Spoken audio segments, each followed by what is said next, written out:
പ്രിയ വിദ്യാർത്ഥി സുഹൃത്തുക്കളെ, എല്ലാവർക്കും എൻട്രിയിലേക്ക് സ്വാഗതം. ഞാൻ രാജേഷ് സാർ. നമ്മൾ കഴിഞ്ഞ ക്ലാസ്സിൽ ഐക്യരാഷ്ട്രസഭയുടെ ഘടകങ്ങൾ ആദ്യ ഭാഗം പഠിച്ചു അല്ലെ. ഐക്യരാഷ്ട്രസഭയ്ക്ക് നിലവിൽ 5 ഘടകങ്ങളാണുള്ളതെന്നും ഐക്യരാഷ്ട്രസഭ രൂപീകരിച്ചപ്പോൾ 6 ഘടകങ്ങൾ ഉണ്ടായിരുന്നെന്നും പറഞ്ഞു. ഐക്യരാഷ്ട്രസഭയിൽ എല്ലാ അംഗരാജ്യങ്ങൾക്കും തുല്യ പ്രാധാന്യമുള്ള ഐക്യരാഷ്ട്രസഭയുടെ ഏറ്റവും വലിയ ഘടകമായ പൊതുസഭയെക്കുറിച്ചും നമ്മൾ വിശദമായി പഠിച്ചുറപ്പിച്ചു. ഇന്നേ ദിവസം നമ്മൾ പഠിക്കുന്നത് രക്ഷാസമിതിയെക്കുറിച്ച്. ആരംഭിച്ചാലോ? യെസ്, രക്ഷാസമിതി. ഐക്യരാഷ്ട്രസഭയുടെ യുണൈറ്റഡ് നേഷൻസ് ഓർഗനൈസേഷന്റെ ഏറ്റവും പ്രധാനപ്പെട്ടതും ഏറ്റവും ശക്തമായതുമായ ഘടകമാണ് രക്ഷാസമിതി. കാരണം ഐക്യരാഷ്ട്രസഭയിൽ അന്തിമ തീരുമാനം കൈക്കൊള്ളുന്നത് എപ്പോഴും രക്ഷാസമിതിയാണ്. അതുകൊണ്ടാണ് നമ്മൾ സുപ്രധാനമെന്ന് പറയുക. ഐക്യരാഷ്ട്രസഭയിൽ 193 അംഗരാജ്യങ്ങളുണ്ട്. അതിൽ 5 രാജ്യങ്ങൾക്കാണ് രക്ഷാസമിതിയിൽ സ്ഥിര അംഗത്വമുള്ളത്. 193 രാജ്യങ്ങളിൽ 188 രാജ്യങ്ങളും ഒരു കാര്യത്തെ പിന്തുണച്ചു എന്ന് കരുതുക. ഈ 5 രാജ്യങ്ങളിൽ ഏതെങ്കിലും ഒരു രാജ്യം അതിനെ എതിർത്തു എന്ന് കരുതുക. ആ ഒരു വസ്തുത ഐക്യരാഷ്ട്രസഭ നടപ്പിലാക്കില്ല. 193 രാജ്യങ്ങളിൽ 192 രാജ്യവും അനുകൂലിച്ചു. രക്ഷാസമിതിയിലെ ഒരൊറ്റ രാജ്യം എതിർത്തു, എങ്കിലും നടപ്പിലാക്കില്ല. ഓക്കെ, അതുകൊണ്ട് തന്നെ രക്ഷാസമിതിയെ യുണൈറ്റഡ് നേഷൻസ് ഓർഗനൈസേഷന്റെ സുപ്രധാനവും ഏറ്റവും ശക്തവുമായ ഘടകമെന്ന് കണക്കാക്കുന്നു. ആസ്ഥാനം ന്യൂയോർക്ക് തന്നെ. നമ്മൾ കഴിഞ്ഞ ക്ലാസ്സിൽ പറഞ്ഞതുപോലെ ഇന്റർനാഷണൽ കോർട്ട് ഓഫ് ജസ്റ്റിസിന്റെ ഒഴികെ മറ്റെല്ലാ ഘടകങ്ങളുടെയും ആസ്ഥാനം ഇവിടെ തന്നെ ന്യൂയോർക്ക് തന്നെ.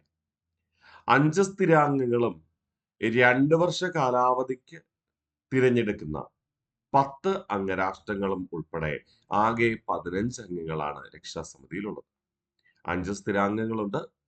കൂടാതെ 2 വർഷ കാലാവധിക്ക് വേണ്ടി പൊതുസഭ തിരഞ്ഞെടുക്കുന്ന 10 താൽക്കാലിക അംഗങ്ങൾ. ഐക്യരാഷ്ട്രസഭയുടെ ജനാധിപത്യ വിരുദ്ധ ഘടകം എന്നറിയപ്പെടുന്ന രക്ഷാസമിതിയിൽ ഞാൻ പറഞ്ഞല്ലോ, 193 അംഗരാജ്യങ്ങളിൽ രക്ഷാസമിതിയിലെ ഒരൊറ്റ രാജ്യം എതിർത്താൽ മതി, ആ കാര്യം നടപ്പിലാക്കാൻ കഴിയില്ല. അതുകൊണ്ട് തന്നെ ഐക്യരാഷ്ട്രസഭയുടെ ജനാധിപത്യ വിരുദ്ധ ഘടകം എന്നറിയപ്പെടുന്നത് രക്ഷാസമിതിയാണ്. രക്ഷാസമിതിയിൽ 5 സ്ഥിരാംഗങ്ങളും 10 താൽക്കാലിക അംഗങ്ങളുമുണ്ട്. പക്ഷേ താൽക്കാലിക അംഗങ്ങൾക്ക് വലിയ വിലയില്ല. സ്ഥിര അംഗങ്ങൾക്കാണ് പ്രാധാന്യം. അതുകൊണ്ട് തന്നെ ഈ രക്ഷാസമിതിയെ പെർമനന്റ് 5 എന്ന് വിളിക്കാറുണ്ട്, P5, അഥവാ ബിഗ് 5, B5 എന്ന് വിളിക്കാറുണ്ട്. അപ്പോ ഐക്യരാഷ്ട്രസഭയിലെ ഘടകങ്ങളിൽ P5 എന്നോ B5 എന്നോ അറിയപ്പെടുന്നത് എന്താണെന്ന് ചോദിച്ചാൽ രക്ഷാസമിതിയാണ്. ഐക്യരാഷ്ട്രസഭയുടെ കാര്യനിർവഹണ വിഭാഗം, നമ്മൾ പറയില്ലേ എക്സിക്യൂട്ടീവ്, അതായത് ഭരണവർഗം എന്ന് പറയുന്നത് രക്ഷാസമിതിയാണ്. ദൈനംദിന കാര്യങ്ങൾ നോക്കുന്നത് സെക്രട്ടേറിയറ്റ് ആണെങ്കിലും ഐക്യരാഷ്ട്രസഭയുടെ ഭരണപരമായ കാര്യങ്ങൾ തീരുമാനിക്കുന്നത് രക്ഷാസമിതി തന്നെയാണ്. അപ്പൊ ഈ ഐക്യരാഷ്ട്രസഭയുടെ കാര്യനിർവഹണ വിഭാഗം, UN എക്സിക്യൂട്ടീവ് എന്ന് പറയുന്നത് രക്ഷാസമിതി തന്നെയാണ്. ഓക്കെ അല്ലേ? ഒന്നുകൂടെ നമുക്ക് റിവിഷൻ ചെയ്താലോ? രക്ഷാസമിതി യുണൈറ്റഡ് നേഷൻസ് ഓർഗനൈസേഷന്റെ സുപ്രധാനവും ശക്തവുമായ ഘടകം. ആസ്ഥാനം സ്ഥിതി ചെയ്യുന്നത് ന്യൂയോർക്കിലാണ്. 5 സ്ഥിരാംഗങ്ങളും 2 വർഷ കാലാവധിക്ക് തിരഞ്ഞെടുക്കപ്പെടുന്ന 10 അംഗരാഷ്ട്രങ്ങളും അടങ്ങുന്നത്. ഐക്യരാഷ്ട്രസഭയുടെ ജനാധിപത്യ വിരുദ്ധ ഘടകമെന്നും പെർമനന്റ് 5 അഥവാ P5 എന്നും ബിഗ് 5 അഥവാ B5 എന്നും അറിയപ്പെടുന്നത് രക്ഷാസമിതി തന്നെ. ഐക്യരാഷ്ട്രസഭയുടെ കാര്യനിർവഹണ വിഭാഗം, എക്സിക്യൂട്ടീവ് വിഭാഗം എന്ന് പറയുന്നത് രക്ഷാസമിതി തന്നെയാണ്. രക്ഷാസമിതിയുടെ ആദ്യ സമ്മേളനം നടക്കുന്നത് 1946 ജനുവരി 17-ന്. നമ്മൾ കഴിഞ്ഞ ക്ലാസ്സിൽ പൊതുസഭ പഠിച്ചപ്പോൾ നമ്മൾ പറഞ്ഞിരുന്നു അല്ലെ, പൊതുസഭയുടെ ആദ്യ സമ്മേളനം നടക്കുന്നത് 1946 ജനുവരി 10 ലണ്ടനിലാണെന്ന് അല്ലെ. ഇവിടെ രക്ഷാസമിതിയുടെ ആദ്യ യോഗം നടക്കുന്നത് 1946 ജനുവരി മാസം 17-ാം തീയതി. എന്താണ് ചുമതലകൾ നമുക്ക് നോക്കാം. ഐക്യരാഷ്ട്രസഭയുടെ ഭരണനയം സംബന്ധിച്ച് തീരുമാനമെടുക്കുക. ഐക്യരാഷ്ട്രസഭയുടെ ഭരണനയം നമ്മൾ പറഞ്ഞല്ലോ, ഐക്യരാഷ്ട്രസഭയുടെ എക്സിക്യൂട്ടീവ് ഹെഡ് എന്ന് പറയുന്ന രക്ഷാസമിതിയാണ്. അതുകൊണ്ട് തന്നെ ഐക്യരാഷ്ട്രസഭയുടെ ഭരണ നയം സംബന്ധിച്ച് തീരുമാനമെടുക്കേണ്ടത് ആരാണ്? രക്ഷാസമിതിയാണ്. കൂടാതെ അന്താരാഷ്ട്ര സമാധാനവും സുരക്ഷയും ഉറപ്പാക്കേണ്ടത് രക്ഷാസമിതിയുടെ കടമയാണ്. അന്താരാഷ്ട്ര സമാധാനവും സുരക്ഷയും ഉറപ്പുവരുത്തേണ്ടത് രക്ഷാസമിതിയുടെ എക്സിക്യൂട്ടീവ് ഹെഡായ ഭരണസമിതിയായ രക്ഷാസമിതിയുടെ ചുമതലയാണ്. രക്ഷാസമിതിയിൽ സ്ഥിരാംഗത്വമുള്ളത് 5 രാജ്യങ്ങൾക്കാണ് നമ്മൾ പറഞ്ഞല്ലോ. ഏതൊക്കെയാ? ബ്രിട്ടൻ, ഫ്രാൻസ്, ചൈന, റഷ്യ, പിന്നെ USA. Britain, China, France, Russia, USA. ആൽഫബറ്റിന്റെ അടിസ്ഥാനത്തിൽ ഇവിടെ രേഖപ്പെടുത്തിയെന്ന് മാത്രം. രക്ഷാസമിതിയിൽ ഇന്നയാള് വലിയ ആളെന്നോ ഇന്ന ആള് ചെറിയ ആളെന്നോ ഇല്ല. എല്ലാവർക്കും തുല്യ പദവിയാണ് കേട്ടോ. Britain, China, France, Russia, USA എന്നീ 5 രാജ്യങ്ങൾക്കാണ് സ്ഥിരാംഗത്വമുള്ളത്. ഈ സ്ഥിരാംഗത്വമുള്ളവർക്ക് വീറ്റോ അധികാരം ഉപയോഗിക്കാം. വീറ്റോ അധികാരം എന്ന് പറഞ്ഞു കഴിഞ്ഞാൽ വോട്ടിംഗ് പവറിനെയാണ് ഉദ്ദേശിക്കുക. ഒരാള് എതിർത്താൽ മതി, ആ കാര്യം നടപ്പിലാക്കാൻ കഴിയില്ല. എന്നാൽ 5 പേരും അനുകൂലിച്ചാൽ മാത്രമേ ഒരു കാര്യം നടപ്പിലാക്കാൻ കഴിയുകയുള്ളൂ. 5 രാജ്യങ്ങളും രക്ഷാസമിതിയിലെ സ്ഥിരാംഗത്വമുള്ള 5 രാജ്യങ്ങളും അംഗീകരിച്ചാൽ മാത്രമേ ഒരു കാര്യം നടപ്പിലാക്കാൻ കഴിയൂ. ഏതെങ്കിലും ഒരു രാജ്യം വിയോജിച്ചാൽ നടപ്പിലാക്കാൻ കഴിയില്ല. ആ ഒരു പ്രത്യേക വോട്ടിംഗ് അധികാരത്തെയാണ് നമ്മൾ വീറ്റോ അധികാരം എന്ന് വിളിക്കുക. രക്ഷാസമിതിയിലെ അധ്യക്ഷന്റെ കാലാവധി 1 മാസമായിരിക്കും. ഓക്കെ. കാരണം രക്ഷാസമിതിയിൽ ഈ 15 അംഗങ്ങളുണ്ടല്ലോ. സ്ഥിരാംഗങ്ങൾ 5 പേര്, താൽക്കാലികങ്ങൾ 10 പേര്. ഓരോ യോഗം കൂടുമ്പോൾ ഓരോ ആൾക്കാരെ അധ്യക്ഷ പദവി വഹിക്കാം. അങ്ങനെ അധ്യക്ഷ പദവി വഹിച്ചാലും 1 മാസമായിരിക്കും കാലാവധി. പൊതുസഭയിലെ പ്രസിഡന്റിന്റെ അഥവാ അധ്യക്ഷന്റെ കാലാവധി 1 വർഷമാണെന്ന് പറഞ്ഞു. എന്നാൽ രക്ഷാസമിതിയുടെ അധ്യക്ഷന്റെ കാലാവധി എന്ന് പറയുന്നത് 1 മാസം.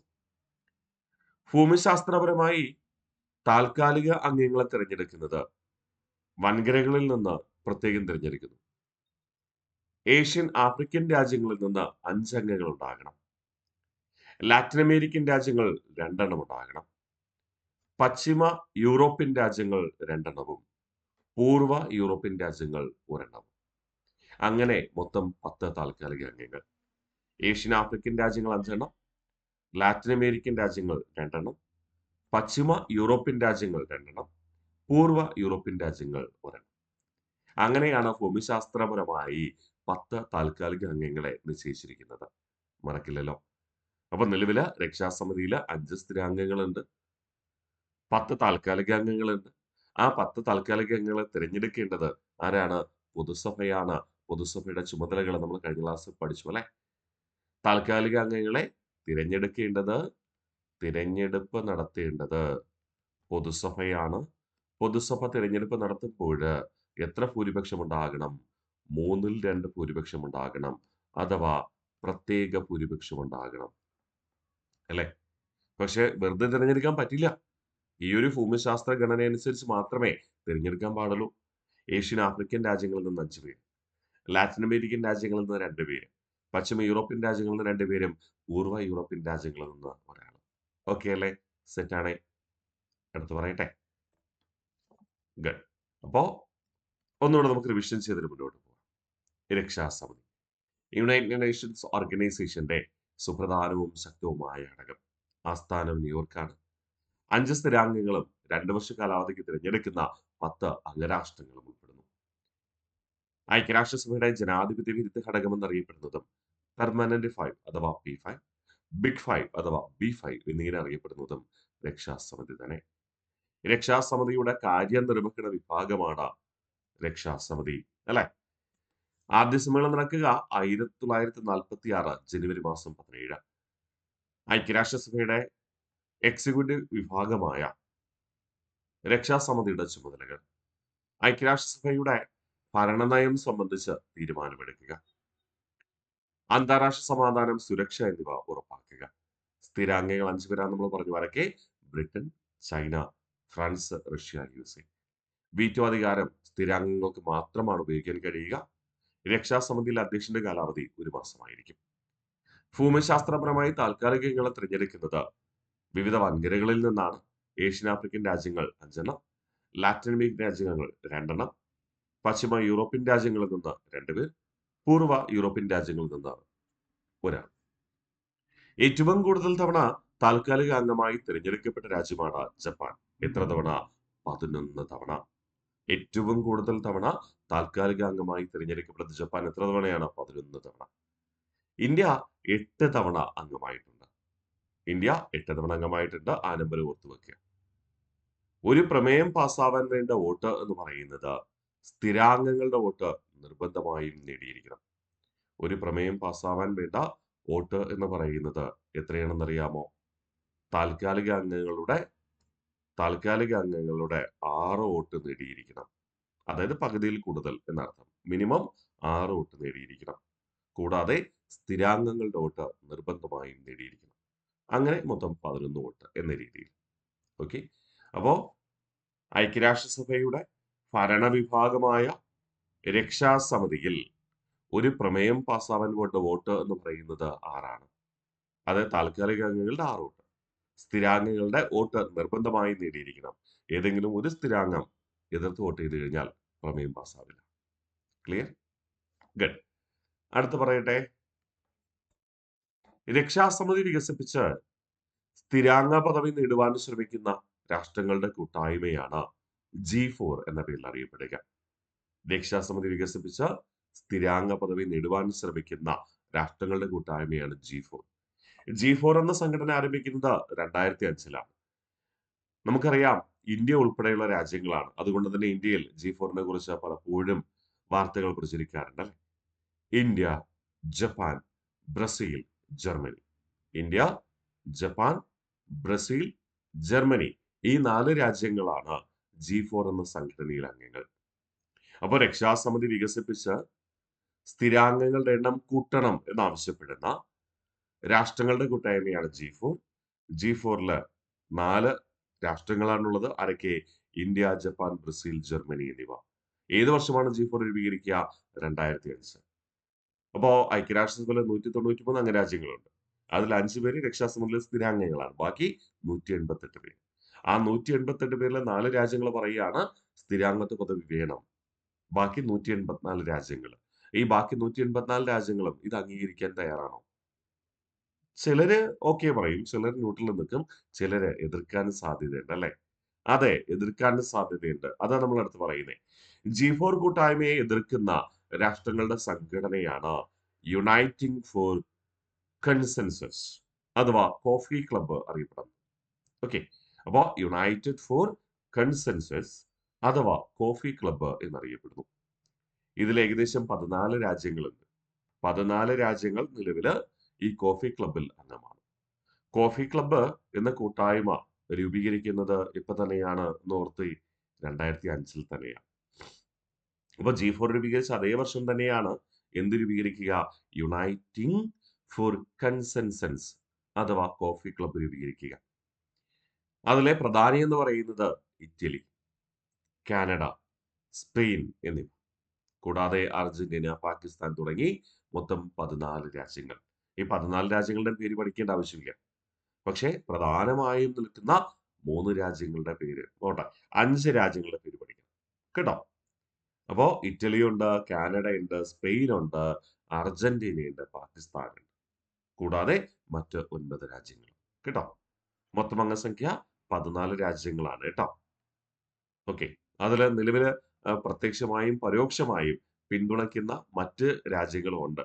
അപ്പൊ നമ്പർ നമുക്ക് കൃത്യമായിട്ട് 14 എന്ന് പറയാൻ പറ്റില്ല. നിലവിൽ 14 പേര് ഔദ്യോഗിക അംഗങ്ങളാണ്. അനൗദ്യോഗികമായി ഈ കോഫി ക്ലബിനെ പിന്തുണയ്ക്കുന്ന ഒരുപാട് രാജ്യങ്ങളുണ്ട്. അതുകൊണ്ടാണ് നമ്പർ നമ്മൾ പറയാത്തത്. ഓക്കെ. അതുകൊണ്ട് ഞാനിവിടെ രാജ്യങ്ങളുടെ പേര് പറഞ്ഞ അവസാനം ഒരു എക്സെട്ര ആയിട്ടുണ്ട്. ഒരുപാട് രാജ്യങ്ങള് ഇതിനെ അതായത് സ്ഥിരാംഗത്വം വേണമെന്ന് ആവശ്യപ്പെടുന്ന ഇന്ത്യ, ജപ്പാൻ, ബ്രസീൽ, ജർമ്മനി എന്നീ രാജ്യങ്ങൾ ആശയത്തെ എതിർക്കുന്നവരാണ്. ഓക്കെ. ഒന്നുകൂടെ നമുക്ക് റിവിഷൻ ചെയ്താലോ? രക്ഷാസമിതി വികസിപ്പിച്ച് സ്ഥിരാംഗ പദവി നേടുവാൻ ശ്രമിക്കുന്ന രാഷ്ട്രങ്ങളുടെ കൂട്ടായ്മയാണ് എന്ത് പേരിൽ അറിയപ്പെടുക? G4 എന്ന പേരിൽ അറിയപ്പെടുക. G4 എന്നാ രൂപീകരിക്കുന്നത്? 2005-ൽ. ആരൊക്കെയാണ് G4 അംഗങ്ങൾ? ഇന്ത്യ, ജപ്പാൻ, ബ്രസീൽ, ജർമ്മനി എന്നിവ. G4 കൂട്ടായ്മയെ എതിർക്കുന്ന രാഷ്ട്രങ്ങളുടെ സംഘടനയാണ് യുണൈറ്റിംഗ് ഫോർ കൺസെൻസസ്. ഈ യുണൈറ്റിംഗ് ഫോർ കൺസെൻസസ് ആരംഭിക്കുന്നത് 2005-ലാണ്. ആദ്യകാലത്ത് ഇത് കോഫി ക്ലബ് എന്നാണ് അറിയപ്പെടുക.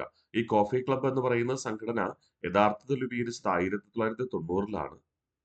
നിലവിലെ ഐക്യരാഷ്ട്രസഭയുടെ സംഘടനാ രീതി തന്നെ തുടരണം എന്ന കാഴ്ചപ്പാടുള്ളവരായിരുന്നു കോഫി ക്ലബ്. ആ കോഫി ക്ലബിനെ പുനഃസംഘടിപ്പിച്ചുകൊണ്ടാണ് 2005-ൽ പ്രത്യക്ഷത്തിൽ അവര് G4-നെ എതിർക്കാൻ ആരംഭിക്കുക. യഥാർത്ഥത്തിൽ കോഫി ക്ലബ് ആരംഭിച്ചത് 1990-ലാണ്. നിലവിലെ ഐക്യരാഷ്ട്രസഭയുടെ ഘടന തുടരണം എന്ന കാഴ്ചപ്പാടുള്ളത്.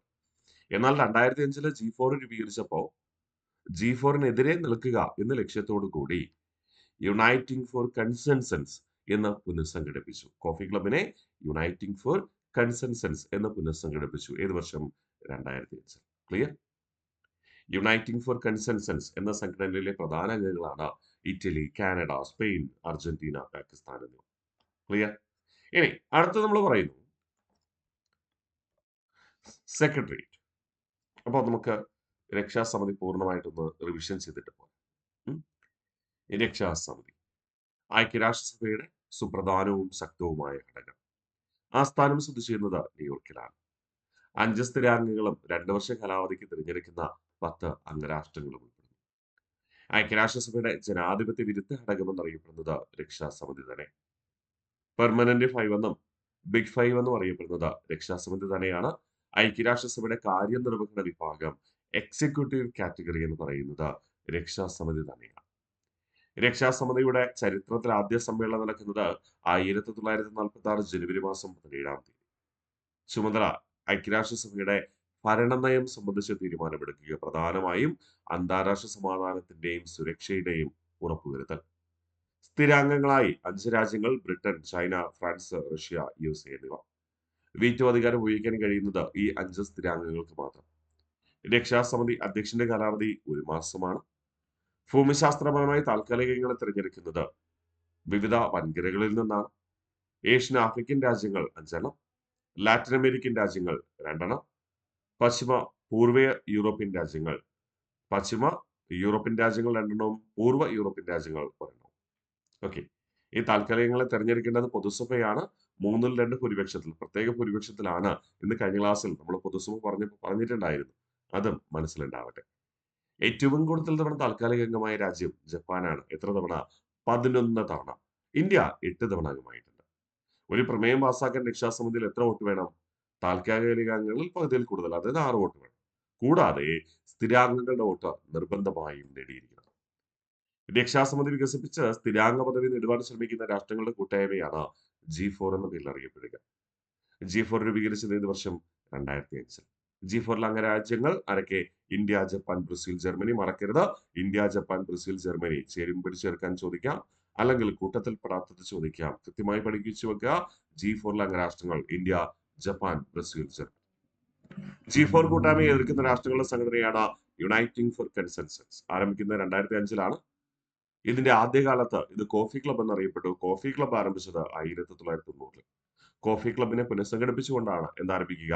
യുണൈറ്റിംഗ് ഫോർ കൺസെൻസസ് ആരംഭിക്കുക. ഈ സംഘടനയിലെ ഒരുപാട് അംഗങ്ങളുണ്ട്.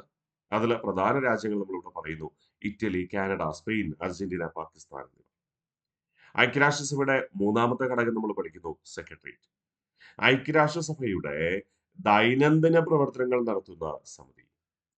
ഐക്യരാഷ്ട്രസഭ എന്ന സംഘടനയുമായി ബന്ധപ്പെട്ട് അംഗരാജ്യങ്ങൾക്ക് അറിയിപ്പ് കൊടുക്കുക, അംഗരാജ്യങ്ങളുടെ പ്രവർത്തനങ്ങൾ ഏകോപിപ്പിക്കുക തുടങ്ങിയ കാര്യങ്ങളൊക്കെ ചെയ്യേണ്ടത് സെക്രട്ടേറിയറ്റ് ആണ്. അവിടെ മിനിസ്റ്റീരിയൽ സ്റ്റാഫ് ഉണ്ടാവും. മറ്റു ഘടകങ്ങളിൽ മിനിസ്റ്റീരിയൽ സ്റ്റാഫ് ഇല്ല. സെക്രട്ടേറിയറ്റില് ഉദ്യോഗസ്ഥരും ഉണ്ടാകും. ഐക്യരാഷ്ട്രസഭയുടെ ദൈനംദിന പ്രവർത്തനങ്ങൾ നടത്തുന്ന സമിതിയാണ് സെക്രട്ടേറിയറ്റ് എന്ന് പറയുക. ആ സെക്രട്ടേറിയറ്റിന്റെ ഭരണത്തലവൻ എന്ന് പറയുന്നത് സെക്രട്ടറി ജനറലാണ്. ഐക്യരാഷ്ട്രസഭയുടെ ഭരണത്തലവൻ സെക്രട്ടറി ജനറൽ എന്നല്ല നമ്മൾ പറയുക.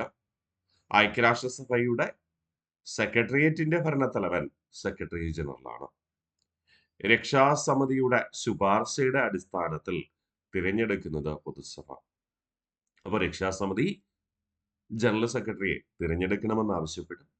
അങ്ങനെ ആവശ്യപ്പെടുന്നതിന്റെ അടിസ്ഥാനത്തിൽ സെക്രട്ടറി ജനറൽ തിരഞ്ഞെടുക്കുന്നത് ആരാണ്? പൊതുസഭയാണ്. ഓക്കെ അല്ലേ? അവിടെ വീണ്ടും ഒരു കണ്ടീഷൻ പറയുന്നുണ്ട്. സ്ഥിരാംഗത്വമുള്ള 5 രാജ്യങ്ങളുണ്ട് അല്ലേ? ബ്രിട്ടൻ ഉണ്ട്, ഫ്രാൻസ് ഉണ്ട്, അമേരിക്കയുണ്ട്, ചൈനയുണ്ട്, റഷ്യയുണ്ട്. ആ സ്ഥിരാംഗത്വമുള്ള രാജ്യങ്ങളിലെ പൗരന്മാർക്ക് സെക്രട്ടറി ജനറൽ ആകാൻ അർഹതയുണ്ടായിരിക്കില്ല. സ്ഥിരാംഗത്വമുള്ള രാജ്യങ്ങളിലെ പൗരന്മാർക്ക് സെക്രട്ടറി ജനറൽ ആകാൻ അർഹതയുണ്ടായിരിക്കില്ല. ഇമ്പോർട്ടന്റ് ആണ്. അപ്പോ സെക്രട്ടേറിയറ്റ്. ഐക്യരാഷ്ട്രസഭയുടെ ദൈനംദിന പ്രവർത്തനങ്ങൾ നടത്തുന്ന സമിതിയാണ് സെക്രട്ടേറിയറ്റ്. ഭരണത്തലവൻ സെക്രട്ടറി ജനറൽ ആയിരിക്കും. രക്ഷാസമിതിയുടെ ശുപാർശയുടെ അടിസ്ഥാനത്തിൽ തിരഞ്ഞെടുക്കുന്നത് പൊതുസഭയാണ്. സ്ഥിരാംഗത്വമുള്ള രാജ്യങ്ങളിലെ പൗരന്മാർക്ക് സെക്രട്ടറി ജനറൽ ആകാൻ അർഹത ഉണ്ടായിരിക്കില്ല. ക്ലിയർ. അടുത്ത് പറയുന്നു സെക്രട്ടറി ജനറൽ. സെക്രട്ടറി ജനറൽ ആണ് സെക്രട്ടേറിയറ്റിന്റെ ഭരണത്തലവൻ എന്ന് പറയുന്നത്. അദ്ദേഹത്തിന്റെ ചുമതലകൾ അഥവാ കടമകൾ നമുക്ക് പരിശോധിക്കാം. ഐക്യരാഷ്ട്രസഭയുടെ വ്യക്താവായി പ്രവർത്തിക്കുക. നമുക്കറിയാം, ഇന്ന് ഇലക്ഷൻ കാലഘട്ടത്തൊക്കെ അല്ലെങ്കിൽ രാഷ്ട്രീയ പാർട്ടികളുടെ വ്യക്താവെന്ന നിലയിൽ പത്രമാധ്യമങ്ങളിലും ടെലിവിഷൻ മാധ്യമങ്ങളിലും ചില വ്യക്തികൾ എന്ത് ചെയ്യാറുണ്ട്, ആ രാഷ്ട്രീയ പാർട്ടിയെ പ്രതിനിധീകരിച്ച് സംസാരിക്കാറുണ്ട്, അല്ലെ? അപ്പോൾ പത്രമാധ്യമങ്ങളില് പൊതുജനങ്ങളുടെ മുമ്പില് രാഷ്ട്രീയ പാർട്ടിയെ പ്രതിനിധീകരിച്ച് സംസാരിക്കുന്ന വ്യക്തിയാണ് നമ്മൾ വ്യക്താവെന്ന് വിളിക്കുക. അല്ലാതെ ആ രാഷ്ട്രീയ പാർട്ടിയുടെ നേതാവിനെയാണോ? അല്ല. അതുകൊണ്ടാണ് ഞാൻ വീണ്ടും ഇവിടെ എടുത്തു പറയുന്നത്, ഐക്യരാഷ്ട്രസഭയുടെ വ്യക്താവായിട്ടാണ് പ്രവർത്തിക്കുക, അല്ലാതെ ഐക്യരാഷ്ട്രസഭയുടെ ഭരണത്തലവനല്ല. ഐക്യരാഷ്ട്രസഭയ്ക്ക് നിലവിൽ 5 ഘടകങ്ങളുണ്ട്. അതിൽ സെക്രട്ടേറിയറ്റ് എന്ന ഘടകത്തിന്റെ ഭരണത്തലവനാണ് സെക്രട്ടറി ജനറൽ. ഓക്കെ. ഐക്യരാഷ്ട്രസഭയ്ക്ക് നിലവിൽ 5 ഘടകങ്ങളുണ്ട്. സെക്രട്ടേറിയറ്റ് എന്ന ഘടകത്തിലെ ഭരണത്തലവനാണ് സെക്രട്ടറി ജനറൽ, അല്ലാതെ ഐക്യരാഷ്ട്രസഭയുടെ ഭരണത്തലവനാണ് എന്ന് വിചാരിക്കരുത്. ഐക്യരാഷ്ട്രസഭയുടെ വ്യക്താവ് മാത്രമാണ് സെക്രട്ടറി ജനറൽ. പൊതുസഭയിൽ അധ്യക്ഷത വഹിക്കുന്നത് സെക്രട്ടറി ജനറൽ ആണ്. സംഘടനയുടെ പ്രവർത്തന റിപ്പോർട്ട് തയ്യാറാക്കേണ്ടത് സെക്രട്ടറി ജനറൽ ആണ്. ഇവിടെ ഒരു സംഘടനയുടെ റിപ്പോർട്ട് തയ്യാറാക്കേണ്ട സെക്രട്ടറി ആയിരിക്കില്ലേ, അത് വെച്ച് കണക്ട് ചെയ്താൽ മതി.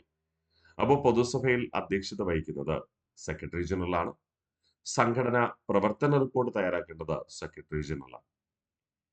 ഐക്യരാഷ്ട്രസഭയുടെ ആദ്യത്തെ സെക്രട്ടറി ജനറൽ എന്ന് പറയുന്നത് നോർവേക്കാരനായ ട്രിഗ്വേലിയാണ്. ആരാണ്? നോർവേക്കാരനായ ട്രിഗ്വേലി. നിലവിലെ സെക്രട്ടറി ജനറൽ എന്ന് പറയുന്നത് അന്റോണിയോ ഗുട്ടറസ് ആണ്, പോർച്ചുഗലുകാരൻ. സെക്രട്ടറി ജനറലിന്റെ കാലാവധി 5 വർഷമാണ് കേട്ടോ. അന്റോണിയോ ഗുട്ടറസ് 2017 ആദ്യം നിയമിക്കപ്പെടുക. 2020 കാലാവധി പൂർത്തീകരിച്ചപ്പോൾ അന്റോണിയോ ഗുട്ടറസിനെ വീണ്ടും തെരഞ്ഞെടുത്തു. അങ്ങനെ നിലവിൽ അന്റോണിയോ ഗുട്ടറസിന് 2027 വരെ കാലാവധിയുണ്ട്. ഓക്കെ. അപ്പോൾ സെക്രട്ടറി ജനറലിന്റെ ചുമതലകൾ എന്തൊക്കെ? ഐക്യരാഷ്ട്രസഭയുടെ വ്യക്തമായി പ്രവർത്തിക്കുന്നു, പൊതുസഭയിൽ അധ്യക്ഷത വഹിക്കുന്നു. പക്ഷേ ഈ പുതിയ സെക്രട്ടറി ജനറലിനെ തിരഞ്ഞെടുക്കുമ്പോൾ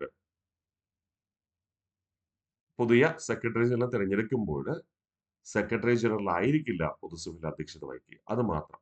ബാക്കിയുള്ള എല്ലാ സമയത്തും പൊതുസഭയിൽ അധ്യക്ഷത വഹിക്കുന്നത് ആര് തന്നെ? സെക്രട്ടറി ജനറൽ തന്നെ. സംഘടനയുടെ പ്രവർത്തന റിപ്പോർട്ട് തയ്യാറാക്കേണ്ടത് സെക്രട്ടറി ജനറൽ ആണ്. ആദ്യത്തെ സെക്രട്ടറി ജനറലായി നിയമിക്കപ്പെട്ടത് നോർവേക്കാരനായ ട്രിഗ്വേലിയും നിലവില് പോർച്ചുഗലുകാരനായ അന്റോണിയോ ഗുട്ടറസും. 2ാം തവണയാണ് അന്റോണിയോ ഗുട്ടറസ് എന്ത് ചെയ്യുന്നത്? ഐക്യരാഷ്ട്രസഭയുടെ സെക്രട്ടേറിയറ്റിന്റെ സെക്രട്ടറി ജനറൽ ആയിട്ട് മാറുക. 2017 മുതൽ 2022 വരെയും നിലവിൽ 2022 മുതൽ 2027 വരെയും കാലാവധി അദ്ദേഹത്തിനുണ്ട്. വേണമെങ്കിൽ അദ്ദേഹത്തിന് അതിനിടയിൽ രാജിവെക്കാം. അങ്ങനെയാണെങ്കിൽ 2027 കാലാവധി ഉണ്ടാവില്ല. നിലവിലെ സാഹചര്യം 5 വർഷ കാലാവധിയായിട്ട് 2027 വരെ ഉണ്ടാകും എന്ന് കണക്കാക്കാം. ഓക്കെ അല്ലേ? സെറ്റാണേ? യെസ്. സെക്രട്ടറി ജനറലിന്റെ കാലാവധി എത്രയാ? 5 വർഷമാണ്. സെക്രട്ടറി ജനറലിന്റെ ഔദ്യോഗിക വസതി എന്ന് പറയുന്നത് സട്ടൺ പ്ലേസ്. ഐക്യരാഷ്ട്രസഭയുടെ തലസ്ഥാനം എവിടെയാ സ്ഥിതി ചെയ്യുന്നേ? മാൻഹട്ടൻ അല്ലേ? അതുകൊണ്ട് തന്നെ മാൻഹട്ടനിലെ സട്ടൺ പ്ലേസ് ആണ് ഐക്യരാഷ്ട്രസഭയുടെ സെക്രട്ടറി ജനറലിന്റെ ഔദ്യോഗിക വസതി. സെക്രട്ടറി ജനറലായ ആദ്യത്തെ യൂറോപ്യൻ എന്ന് പറയുന്നത് ആദ്യ സെക്രട്ടറി ജനറലായ നോർവേക്കാരനായ ട്രിഗ്വേലി തന്നെ. ആദ്യത്തെ ഏഷ്യക്കാരൻ എന്ന് പറയുന്നത് യൂത്താണ്ടാണ്. ആദ്യത്തെ ആഫ്രിക്കക്കാരൻ എന്ന് പറയുന്നത് ബുട്രോസ് ഖാലി. ആഫ്രിക്കക്കാരൻ ബുട്രോസ് ഖാലി ആണെങ്കിലും ആഫ്രിക്കയിലേക്ക് കറുത്ത വർഗ്ഗക്കാർ മാത്രമാണോ ഉള്ളത്? അല്ല. ആഫ്രിക്ക വൻകരയിൽ കറുത്ത വർഗ്ഗക്കാരുമുണ്ട്, വെളുത്ത വർഗ്ഗക്കാരുമുണ്ട്. ഫോർ എക്സാമ്പിൾ, നിങ്ങൾ ദക്ഷിണാഫ്രിക്കൻ ക്രിക്കറ്റ് താരങ്ങളെ കണ്ടിട്ടില്ലേ? ദക്ഷിണാഫ്രിക്ക എന്ന് പറയുന്നത് ആഫ്രിക്ക വൻകരയിലെ ഒരു രാജ്യമാണ്. ആഫ്രിക്ക വൻകരയിലെ സാംസ്കാരികമായി ഏറ്റവും ഉന്നതിയിൽ നിൽക്കുന്ന രാജ്യമാണ്. ആ ദക്ഷിണാഫ്രിക്കൻ ക്രിക്കറ്റ് താരങ്ങളിൽ കറുത്ത വർഗ്ഗക്കാർക്ക് റിസർവേഷൻ ഉണ്ട്, കൂടാതെ വെളുത്ത വർഗ്ഗക്കാരും. ശരിയല്ലേ? അപ്പോൾ ആഫ്രിക്ക എന്ന് പറയുമ്പോൾ അവിടെ കറുത്ത വർഗ്ഗക്കാർ മാത്രമാണ് എന്ന കാഴ്ചപ്പാട് ഉണ്ടാവരുത്. കറുത്തവർഗക്കാരും വെളുത്തവർഗക്കാരും ഉണ്ട്. ആദ്യത്തെ ആഫ്രിക്കക്കാരനായ ഐക്യരാഷ്ട്രസഭയുടെ സെക്രട്ടറി ജനറൽ എന്ന് പറയുന്നത് ബുട്രോസ് ഖാലിയാണ്. എന്നാൽ കറുത്തവർഗക്കാരനായ ഏക സെക്രട്ടറി ജനറൽ എന്ന് പറയുന്നത് കോഫി അന്നനും. ഓക്കെ, അല്ലെങ്കിൽ നമ്മൾ വിചാരിക്കും ബുട്രോസ് ഖാലി ആഫ്രിക്കക്കാരനല്ലേ, അപ്പൊ അദ്ദേഹം കറുത്തവർഗക്കാരനായിരിക്കില്ലേ, പിന്നെ എന്തിനാണ് കറുത്തവർഗക്കാരനായ ഏക സെക്രട്ടറി ജനറൽ എന്ന് പറയുന്നത് കോഫി അന്നൻ എന്ന് പറയുന്നത് എന്ന് ചിലപ്പോൾ വിചാരിച്ചേക്കാം. അതുകൊണ്ട് ഞാൻ എടുത്തു പറയുന്നത് ആഫ്രിക്കയിലെ കറുത്തവർഗക്കാരുമുണ്ട്, വെളുത്തവർഗക്കാരുമുണ്ട്. ഓക്കെ, അപ്പോൾ ഒന്നുകൂടെ നമുക്ക് റിവിഷൻ ചെയ്യാം. സെക്രട്ടറി ജനറലിന്റെ ഔദ്യോഗിക കാലാവധി എന്ന് പറയുന്നത് 5 വർഷമാണ്. ഔദ്യോഗിക വസതി എന്ന് പറയുന്നത് സട്ടൺ പ്ലേസ് എന്നറിയപ്പെടുന്നു. അത് സ്ഥിതി ചെയ്യുന്നത് മാൻഹട്ടനിലാണ്. സെക്രട്ടറി ജനറലായ ആദ്യത്തെ യൂറോപ്യൻ എന്ന് പറയുന്നത് നോർവേക്കാരനായ ട്രിഗ്വേലി. ആദ്യത്തെ ഏഷ്യക്കാരൻ എന്ന് പറയുന്നത് യൂത്താൻ. ആദ്യത്തെ ആഫ്രിക്കക്കാരൻ എന്ന് പറയുന്നത് ബുട്രോസ് ഖാലി. കറുത്തവർഗക്കാരനായ ഏക സെക്രട്ടറി ജനറൽ എന്ന് പറയുന്നത് കോഫി അന്നനുമാണ്. രാജിവെച്ച ആദ്യ സെക്രട്ടറി ജനറൽ എന്ന് പറയുന്നത് ട്രിഗ്വേലിയാണ്. രാജിവെച്ച ആദ്യ സെക്രട്ടറി ജനറൽ എന്ന് പറയുന്നത് ട്രിഗ്വേലിയാണ്. 1953 കൊറിയൻ യുദ്ധവുമായി ബന്ധപ്പെട്ട അഭിപ്രായ വ്യത്യാസമാണ് അദ്ദേഹം രാജിവെക്കാൻ കാരണം. അധികാരത്തിലിരിക്കെ അന്തരിച്ച ആദ്യ വ്യക്തി എന്ന് പറയുന്നത് ഡാഗ് ഹാമർഷോൾഡ്. നമ്മൾ ഈ ഡാഗ് ഹാമർഷോൾഡിനെ ഐക്യരാഷ്ട്രസഭയുടെ ആദ്യത്തെ ക്ലാസ്സിൽ പഠിച്ചപ്പോൾ നമ്മൾ പരാമർശിച്ചിരുന്നു. ഐക്യരാഷ്ട്രസഭയുടെ ലൈബ്രറി സ്ഥിതി ചെയ്യുന്നത് ന്യൂയോർക്കിലാണ്. ആ ലൈബ്രറിക്ക് നൽകിയിരിക്കുന്ന പേര് ഡാഗ് ഹാമർഷോൾഡ് മെമ്മോറിയൽ ലൈബ്രറി എന്നാണ്. കാരണം അധികാരത്തിലിരിക്കെ അന്തരിച്ച ആദ്യത്തെ സെക്രട്ടറി ജനറൽ ആയിരുന്നു ഡാഗ് ഹാമർഷോൾഡ് എന്നതുകൊണ്ട്, അല്ലെ? സമാധാന നോബൽ നേടിയ സെക്രട്ടറി ജനറൽമാരാണ് ഒന്ന് ഡാഗ് ഹാമർഷോൾഡ് 1961, 2 കോഫി അന്നൻ 2001. സമാധാന നോബൽ പുരസ്കാരം നേടിയ ഐക്യരാഷ്ട്രസഭയിലെ സെക്രട്ടേറിയറ്റിലെ സെക്രട്ടറി ജനറൽമാർ രണ്ടുപേരാണ്. ഒന്ന് ഡാഗ് ഹാമർഷോൾഡ് 1961, 2 കോഫി അന്നൻ 2001. സെറ്റാണ്. ഒന്നുകൂടെ നമുക്ക് റിവിഷൻ ചെയ്യാം. സെക്രട്ടറി ജനറൽ ജനറലിന്റെ ചുമതലകൾ എന്തൊക്കെയാ? ഐക്യരാഷ്ട്രസഭയുടെ വ്യക്തമായി പ്രവർത്തിക്കുന്നു, പൊതുസഭയിൽ അധ്യക്ഷത വഹിക്കുന്നു, സംഘടനയുടെ പ്രവർത്തന റിപ്പോർട്ട് തയ്യാറാക്കുന്നു. ആദ്യത്തെ സെക്രട്ടറി ജനറലായി നിയമിക്കപ്പെട്ടത് നോർവേക്കാരനായ ട്രിഗ്വേലിയാണ്. നിലവില് അന്റോണിയോ ഗുട്ടറസ് എന്ന പോർച്ചുഗലുകാരൻ. 2017 മുതൽ 22 വരെയും 2022 മുതൽ 2027 വരെയും അന്റോണിയോ ഗുട്ടറസിന് കാലാവധിയുണ്ട്. ഒരു സെക്രട്ടറി ജനറലിന്റെ കാലാവധി 5 വർഷം. സെക്രട്ടറി ജനറലിന്റെ ഔദ്യോഗിക വസതി എന്ന് പറയുന്നത് സട്ടൺ പ്ലേസ് ആണ്. അത് സ്ഥിതി ചെയ്യുന്ന ന്യൂയോർക്കിലെ മാൻഹട്ടനിൽ. സെക്രട്ടറി ജനറലായ ആദ്യത്തെ യൂറോപ്യൻ ട്രിഗ്വേലിയാണ്. ആദ്യ സെക്രട്ടറി ജനറൽ നോർവേക്കാരൻ. ആദ്യ ഏഷ്യക്കാരൻ എന്ന് പറയുന്നത് യൂത്താണ്ടാണ്. ആദ്യത്തെ ആഫ്രിക്കക്കാരൻ എന്ന് പറയുന്നത് ബുട്രോസ് ഖാലി. കറുത്തവർഗക്കാരനായ ഏക സെക്രട്ടറി ജനറൽ എന്ന് പറയുന്നത് കോഫി അന്നനുമാണ്. രാജിവെച്ച ആദ്യ വ്യക്തി എന്ന് പറയുന്നത് ട്രിഗ്വേലിയാണ്. അധികാരത്തിലിരിക്കെ അന്തരിച്ച ആദ്യത്തെ വ്യക്തി എന്ന് പറയുന്നത് ഡാഗ് ഹാമർഷോൾഡ്. സമാധാന നോബൽ പുരസ്കാരം നേടിയ സെക്രട്ടറി ജനറൽമാർ രണ്ടുപേരുണ്ട്. ഒന്ന് ഡാഗ് ഹാമർഷോൾഡ് 1961, 2 കോഫി അന്നൻ 2001. ഓക്കെ അല്ലെ? സെക്രട്ടറി ജനറൽ ആയതിനു ശേഷം ഒരു രാജ്യത്തിന്റെ പ്രസിഡന്റായി തിരഞ്ഞെടുക്കപ്പെട്ട വ്യക്തിയാണ് കുർട്ട് വാൾഡ്ഹൈം. എവിടത്തെ? ഓസ്ട്രിയയുടെ. ഓക്കെ, സെക്രട്ടറി ജനറൽ ആയതിനു ശേഷം ഒരു രാജ്യത്തിന്റെ പ്രസിഡന്റായി തിരഞ്ഞെടുക്കപ്പെട്ട വ്യക്തിയാണ് കുർട്ട് വാൾഡ്ഹൈം, ഓസ്ട്രിയയുടെ. സെക്രട്ടറി ജനറൽ ആയതിനു ശേഷം ഒരു രാജ്യത്തിന്റെ പ്രധാനമന്ത്രിയായ വ്യക്തിയാണ് Javier Perez de Cuellar. Javier Perez de Cuellar, എവിടത്തെ? പെറുവിന്റെ. ഓക്കെ, അപ്പോ ഐക്യരാഷ്ട്രസഭയുടെ സെക്രട്ടേറിയറ്റിന്റെ സെക്രട്ടറി ജനറൽ ആയതിനു ശേഷം ഒരു രാജ്യത്തിന്റെ പ്രസിഡന്റായി തിരഞ്ഞെടുക്കപ്പെട്ട വ്യക്തി കുർട്ട് വാൾഡ്ഹൈമാണ്, ഓസ്ട്രിയയുടെ. സെക്രട്ടറി ജനറൽ ആയതിനു ശേഷം ഒരു രാജ്യത്തിന്റെ പ്രധാനമന്ത്രിയായ വ്യക്തിയാണ് പെറുവിന്റെ പ്രധാനമന്ത്രിയായ Javier Perez de Cuellar. Javier Perez de Cuellar എന്ന് പറയുന്നത്. ഓക്കെ അല്ലെ? ഇത്രയേ ഉള്ളൂ നമുക്ക് പഠിക്കുവാനായിട്ട്. അപ്പോ ഐക്യരാഷ്ട്രസഭയുടെ ഘടകങ്ങൾ നമ്മൾ പഠിച്ചുകൊണ്ടിരിക്കുകയായിരുന്നു. നമ്മൾ പ്രധാനമായും രക്ഷാസമിതിയും സെക്രട്ടേറിയറ്റും പഠിച്ചുറപ്പിച്ചു സമ്പൂർണ്ണമായി തന്നെ. ഈ 2 ഘടകങ്ങളും ഒന്നുകൂടെ റിവിഷൻ ചെയ്ത് പൂർത്തീകരിച്ചാലോ? യെസ്. രക്ഷാസമിതി യുണൈറ്റഡ് നേഷൻസ് ഓർഗനൈസേഷന്റെ സുപ്രധാനവും ശക്തവുമായ ഘടകം. ആസ്ഥാനം ന്യൂയോർക്കാണ്. 5 സ്ഥിരാംഗങ്ങളും 2 വർഷ കാലാവധിക്ക് തിരഞ്ഞെടുക്കുന്ന 10 അംഗരാഷ്ട്രങ്ങളും അഥവാ താൽക്കാലിക അംഗങ്ങളും. വിശേഷണം യുണൈറ്റഡ് നേഷൻസ് ഓർഗനൈസേഷന്റെ ജനാധിപത്യ വിരുദ്ധ ഘടകം എന്നറിയപ്പെടുന്നു. പെർമനന്റ് ഫൈവ് എന്നും ബിഗ് ഫൈവ് എന്നും അറിയപ്പെടുന്നത് ഈ രക്ഷാസമിതി തന്നെ. ഐക്യരാഷ്ട്രസഭയുടെ കാര്യനിർവഹണ വിഭാഗം അഥവാ ഭരണഘടകം എന്നറിയപ്പെടുന്നത് രക്ഷാസമിതി തന്നെയാണ്. ആദ്യ സമ്മേളനം നടക്കുന്നത് 1946 ജനുവരി 17-ന്. എന്താണ് ചുമതല? ഐക്യരാഷ്ട്രസഭയുടെ ഭരണനയം സംബന്ധിച്ച് തീരുമാനമെടുക്കുക. ഭരണനയം എന്ന് പറയുമ്പോൾ പ്രധാനമായും അന്താരാഷ്ട്ര സമാധാനവും സുരക്ഷയും ഉറപ്പാക്കുക എന്നതാണ്. സ്ഥിരാംഗങ്ങൾ 5 രാജ്യങ്ങളാണെന്ന് നമുക്കറിയാം. Britain, China, France, Russia, USA എന്നിവ. ഈ സ്ഥിരാംഗങ്ങൾക്ക് മാത്രമാണ് വീറ്റോ അധികാരം ഉപയോഗിക്കാൻ അനുമതിയുള്ളത്. രക്ഷാസമിതി അധ്യക്ഷന്റെ കാലാവധി 1 വർഷമായിരിക്കും. സോറി, 1 മാസമായിരിക്കും. പൊതുസഭയിലെ അധ്യക്ഷന്റെ കാലാവധി 1 വർഷം. ഭൂമിശാസ്ത്രപരമായി താൽക്കാലിക അംഗങ്ങളെ തിരഞ്ഞെടുക്കുന്നത് വിവിധ വൻകരകളിൽ നിന്ന്. ഏഷ്യൻ ആഫ്രിക്കൻ രാജ്യങ്ങളിൽ നിന്ന് 5 പേർ, ലാറ്റിൻ അമേരിക്കൻ രാജ്യങ്ങളിൽ നിന്ന് 2 പേർ, പശ്ചിമ യൂറോപ്യൻ രാജ്യങ്ങളിൽ നിന്ന് 2 പേർ, പൂർവ്വ യൂറോപ്യൻ രാജ്യങ്ങളിൽ നിന്ന് ഒരാൾ. രക്ഷാസമിതിയിലെ താൽക്കാലിക അംഗങ്ങളെ തിരഞ്ഞെടുക്കുന്നത് പൊതുസഭയാണ്. 3-2 ഭൂരിപക്ഷത്തിൽ അഥവാ പ്രത്യേക ഭൂരിപക്ഷത്തിൽ പാസ്സാവുകയും വേണം. ഏറ്റവും കൂടുതൽ തവണ താൽക്കാലിക അംഗമായ രാജ്യം ജപ്പാനാണ്, 11 തവണ. ഇന്ത്യ 8 തവണ അംഗമായിട്ടുണ്ട്. ഒരു പ്രമേയം പാസ്സാവാൻ വേണ്ട വോട്ട് എന്ന് പറയുന്നത് താൽക്കാലിക അംഗങ്ങളുടെ 6 വോട്ട് വേണം. മൊത്തം 10 പേരിൽ 6 പേര്. എന്നാൽ സ്ഥിരാംഗങ്ങളുടെ വോട്ട് നിർബന്ധമായും നേടിയിരിക്കണം. അങ്ങനെയാണെങ്കിൽ മൊത്തം എത്ര വോട്ട് വേണം? 11 വോട്ട് വേണം. ശരിയല്ലേ? പ്രമേയം പാസ്സാവാൻ വേണ്ട വോട്ട് 6, താൽക്കാലിക അംഗങ്ങളുടെ 5, സ്ഥിരാംഗങ്ങളുടെ വോട്ട് മൊത്തം എത്ര വോട്ട് വേണം? 11 വോട്ട് വേണം. രക്ഷാസമിതി വികസിപ്പിച്ച് സ്ഥിരാംഗ പദവി നേടുവാൻ ശ്രമിക്കുന്ന രാഷ്ട്രങ്ങളുടെ കൂട്ടായ്മയാണ് G4 എന്ന പേരിൽ അറിയപ്പെടുക. G4 എന്ന സംഘടന രൂപീകരിച്ചത് 2005-ലാണ്. G4-ലെ അംഗരാഷ്ട്രങ്ങൾ ആരൊക്കെ? ഇന്ത്യ, ജപ്പാൻ, ബ്രസീൽ, ജർമ്മനി എന്നിവ. G4 കൂട്ടായ്മയെ എതിർക്കുന്ന രാഷ്ട്രങ്ങളുടെ സംഘടനയാണ് യുണൈറ്റിംഗ് ഫോർ കൺസെൻസസ്. 2005-ലാണ് തുടക്കം കുറിക്കുക. ആദ്യകാലത്ത് 1990-ൽ ഇത് അറിയപ്പെട്ടിരുന്നത് കോഫി ക്ലബ്ബ് എന്നായിരുന്നു.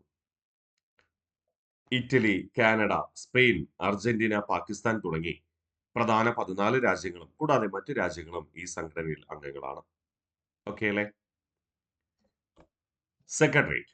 ഐക്യരാഷ്ട്രസഭയുടെ ദൈനംദിന പ്രവർത്തനങ്ങൾ നടത്തുന്ന സമിതിയാണ് സെക്രട്ടേറിയറ്റ്. സെക്രട്ടേറിയറ്റിന്റെ ഭരണത്തലവൻ എന്ന് പറയുന്നത് സെക്രട്ടറി ജനറൽ ആയിരിക്കും. രക്ഷാസമിതിയുടെ ശുപാർശയുടെ അടിസ്ഥാനത്തിൽ സെക്രട്ടേറിയറ്റിലെ സെക്രട്ടറി ജനറൽ തെരഞ്ഞെടുക്കുന്നത് പൊതുസഭയാണ്. സ്ഥിരാംഗത്വമുള്ള രാജ്യങ്ങളിലെ പൗരന്മാർക്ക് ഒരിക്കലും സെക്രട്ടറി ജനറൽ ആകാൻ അർഹതയുണ്ടായിരിക്കില്ല. Secretary general. സെക്രട്ടറി ജനറൽ ചുമതല എന്ന് പറയുന്നത് ഐക്യരാഷ്ട്രസഭയുടെ വക്താവായി പ്രവർത്തിക്കുക, പൊതുസഭയിൽ അധ്യക്ഷത വഹിക്കുക, സംഘടനയുടെ പ്രവർത്തന റിപ്പോർട്ട് തയ്യാറാക്കുക. ആദ്യ സെക്രട്ടറി ജനറൽ എന്ന് പറയുന്നത് നോർവേക്കാരനായ ട്രിഗ്വേലിയാണ്. നിലവിലെ പ്രസിഡന്റ് എന്ന് പറയുന്നത് അന്റോണിയോ ഗുട്ടറസ് എന്ന പോർച്ചുഗലുകാരനും. സെക്രട്ടറി ജനറലിന്റെ കാലാവധി 5 വർഷമാണ്. സെക്രട്ടറി ജനറലിന്റെ ഔദ്യോഗിക വസതി എന്ന് പറയുന്നത് ന്യൂയോർക്കിലെ മാൻഹട്ടനിലെ സട്ടൺ പ്ലേസ് ആണ്. സെക്രട്ടറി ജനറലായ ആദ്യത്തെ യൂറോപ്യൻ ട്രിഗ്വേലി, ആദ്യത്തെ ഏഷ്യക്കാരൻ എന്ന് പറയുന്നത് യൂത്താണ്. ഓക്കെ. ആദ്യത്തെ ആഫ്രിക്കക്കാരൻ ബുട്രോസ് ഖാലിയാണ്. എന്നാൽ കറുത്തവർഗക്കാരനായ ഏക സെക്രട്ടറി ജനറൽ എന്ന് പറയുന്നത് കോഫി അനനും. രാജിവെച്ച ആദ്യ സെക്രട്ടറി ജനറൽ ട്രിഗ്വേലിയാണ്. അധികാരത്തിലിരിക്കെ അന്തരിച്ച ആദ്യ സെക്രട്ടറി ജനറൽ ഡാഗ് ഹാമർഷോൾഡ് ആണ്. അതുകൊണ്ട് ഡാഗ് ഹാമർഷോൾഡ് മെമ്മോറിയൽ എന്നാണ് ഐക്യരാഷ്ട്രസഭയുടെ ന്യൂയോർക്കിലെ ലൈബ്രറി അറിയപ്പെടുന്നത്. സമാധാന നോബൽ നേടിയ സെക്രട്ടറി ജനറൽമാർ 2 പേരുണ്ട്. ഒന്ന് ഡാഗ് ഹാമർഷോൾഡ് 1961-ലും, 2 കോഫി അന്നൻ 2001-ലും. സെക്രട്ടറി ജനറൽ ആയിരുന്നതിനു ശേഷം ഒരു രാജ്യത്തിന്റെ പ്രസിഡന്റായി തിരഞ്ഞെടുക്കപ്പെട്ട വ്യക്തിയാണ് കുത് വാൽഡഹൈൻ, ഓസ്ട്രിയയുടെ പ്രസിഡന്റ്. സെക്രട്ടറി ജനറൽ ആയതിനു ശേഷം ഒരു രാജ്യത്തിന്റെ പ്രധാനമന്ത്രിയെ വ്യക്തിയാണ് ജാവിയർ പരസ്ഡ്യൂക്വേർ, പെറുവിന്റെ പ്രധാനമന്ത്രി. ഓക്കെ അല്ലേ? അപ്പോ ഈ ക്ലാസ്സിലൂടെ നമ്മൾ 2 ഘടകങ്ങൾ പഠിച്ചു. ഇനി 2 ഘടകങ്ങൾ ബാക്കിയുണ്ട്. എന്തൊക്കെ? സാമ്പത്തിക സാമൂഹിക സമിതിയും പിന്നെ ഇന്റർനാഷണൽ കോർട്ട് ഓഫ് ജസ്റ്റിസ്. അത് നമ്മൾ അടുത്ത ക്ലാസ്സിലൂടെ പഠിച്ചുറപ്പിക്കും. അപ്പൊ ഇത്രയും കൃത്യമായി പഠിച്ചു വരിക. അടുത്ത ക്ലാസ്സിൽ കാണാം.